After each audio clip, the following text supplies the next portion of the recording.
We've talked a lot about shaking and stirring. When do we shake a drink? How do you know when to do that? Well, the simple rule of thumb is if you've got juice, if you've got fruit, if you've got cream, anything that's heavy and needs to be bonded to the spirit, that's going to need some agitation to do so, that's when you shake. So in this case, let's just make a simple sour style cocktail. I'll put a little bit of simple syrup in here, take a nice fresh lime and add some lime juice to this.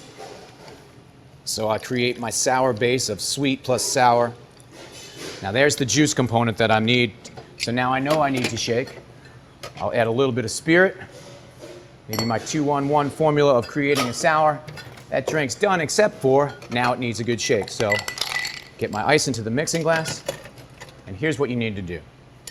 Create that seal. So I build in the glass, I add my ice, I take my metal tin, and I create that seal with my Boston shaker so that this is ready to do some good shaking. Now, I always turn it over because I want to make sure that the mixing tin is pointing towards our guests. In case this seal breaks while I'm shaking, I want the mistake to go all over me as opposed to my guests, and then I have to explain to them how I'm paying for their dry cleaning. So, I've created a nice seal. Now, when I actually do the shaking, the key is back and forth. You want to allow the agitation. That back and forth piston motion will allow the drink to get cold, to agitate, to really wake it up.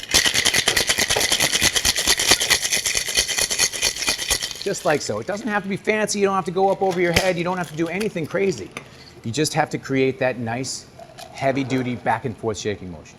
Now what you can see is, as I did that, I created a seal. The cold air within this creates a vacuum that wants to keep the glass and the tin together. So what you can see was as I went to break that, I gave it just a nice gentle hit on the side.